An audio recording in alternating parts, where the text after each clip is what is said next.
মানুষের মনে ঘৃণা জন্মানোর কোনো অপচেষ্টাকে আমরা বরদাস্ত করব না। অনেক রক্ত, অনেক ত্যাগের বিনিময়ে এই দেশ বর্তমান অবস্থা আজকে ফেরত পেয়েছি।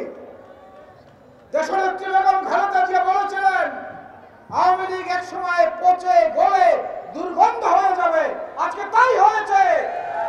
সেই অবস্থাটা দয়া করে সবাই বিবেচনা করবেন। এখানে ব্যক্তির কোনো সরাসরি কোনো কিছুকে আমরা কিন্তু সহ্য করব না। দ্বিতীয় বক্তব্য হচ্ছে আওয়ামী লীগের অনেক নেতারা বিভিন্ন সময় বক্তব্যে বলেছেন আওয়ামী লীগ ক্ষমতার থেকে সরে গেলে একদিনে নাকি 5 লক্ষ মানুষ নিহত হবে। আওয়ামী লীগের 5 জন মানুষও সারা বাংলাদেশে নিহত হয় নাই। গত 5 তারিখ থেকে আজকে 14 তারিখ 10 দিন 5 জন মানুষ আওয়ামী লীগের মরে নাই। বরং সেনাপ্রধান বলেছেন তাদেরকে নিরাপদে আশ্রয় দেওয়া হয়েছে, কারণ তাদের জীবনহানির আশঙ্কা ছিল। আমরা আপনাদের প্রত্যেকটি কথা রেখেছি। আমরা এই জন্য বর্তমান সরকারকেও বলবো আপনাদেরও প্রত্যেকটি কথা রাখতে হবে।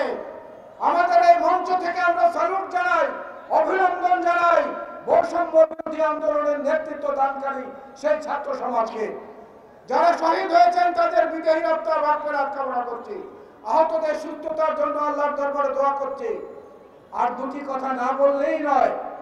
ওবায়দুল কাদের সাহেব বলেছেন এই পতনের মাত্র কিছুদিন আগেও, পালাবো না। পালাবো কেন? দরকার পড়লে মির্জা ফখরুলের বাড়িতে গিয়ে উঠবো। মনে আছে না আপনাদের? বলেছে না? তারপরে আবার বলেছে প্রয়োজন পড়লে ঠাকুরগাঁয়ে গিয়ে তার বাড়িতে উঠবো।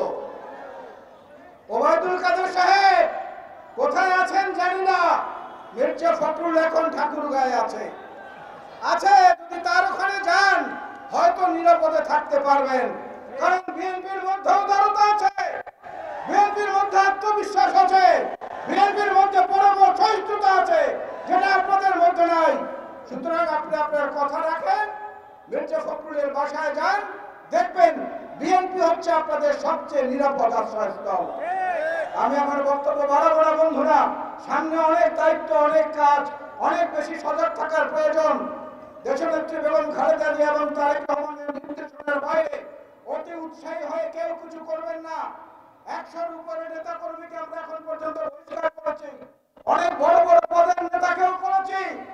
এই দলে বেগম খালেদা জিয়া এবং তারেক রহমান ছাড়া আর কেউ অপরিহার্য না।